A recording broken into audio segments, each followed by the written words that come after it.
Remember this clip from a few years ago with a caregiver blocking off traffic to load up a frail and elderly individual after eating at a restaurant? Let's play the whole clip to refresh your memory.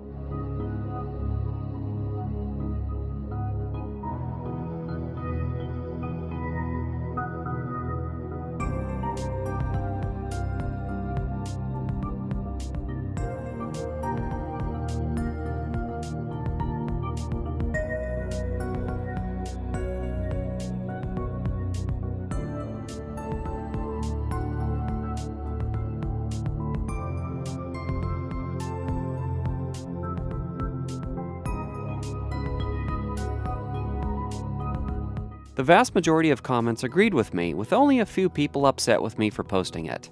This clip was included in Worst Drivers of 2017, and here's the link to that video.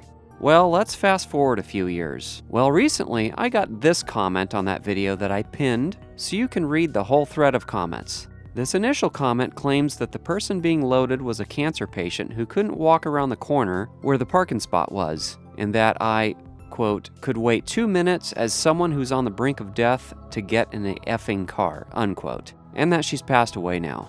I've been unable to verify the credibility of that claim, but I'm going to assume that it's true.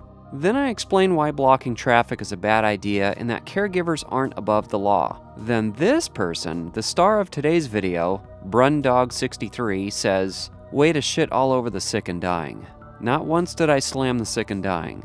All I did was point out that the caregiver was blocking traffic, why blocking traffic is a bad idea, and that the law does not consider anyone to be above it. Never did I shout, curse, or call the caregiver or the elderly person any names, and nor did I call the police to have the caregiver ticketed. I even acknowledged in the video that I understand why the caregiver blocked traffic, but I also acknowledged that there was parking around the corner, and for that, Brundog63 calls me an absolute psychopath. I point out that the caregiver could have blocked an emergency vehicle trying to get through and ask if she thinks that the sick and dying are above the law and common sense, though in hindsight I should have worded it if she thinks caregivers are above the law, rather than the patients being cared for since the caregiver is the one planning the outing.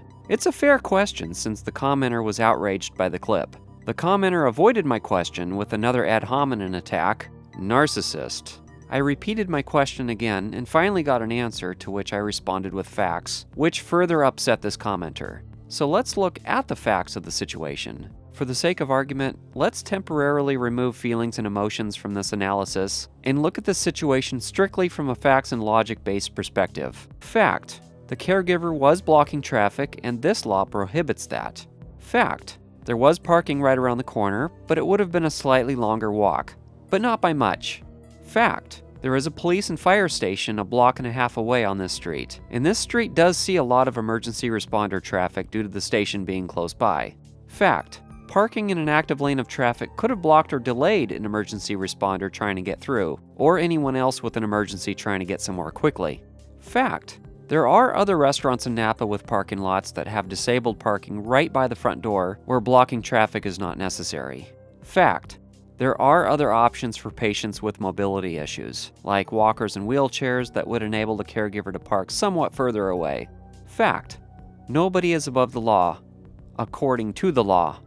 Now let's look at this from a purely feelings and emotional point of view. It's understandable why, given the choice of restaurant, lack of wheelchair or other mobility assist, given the condition of the patient, why the caregiver blocked off traffic. And all of us with empathy feel bad for the person who is sick and dying. Lastly, let's look at this from both a factual and feelings-based, balanced point of view.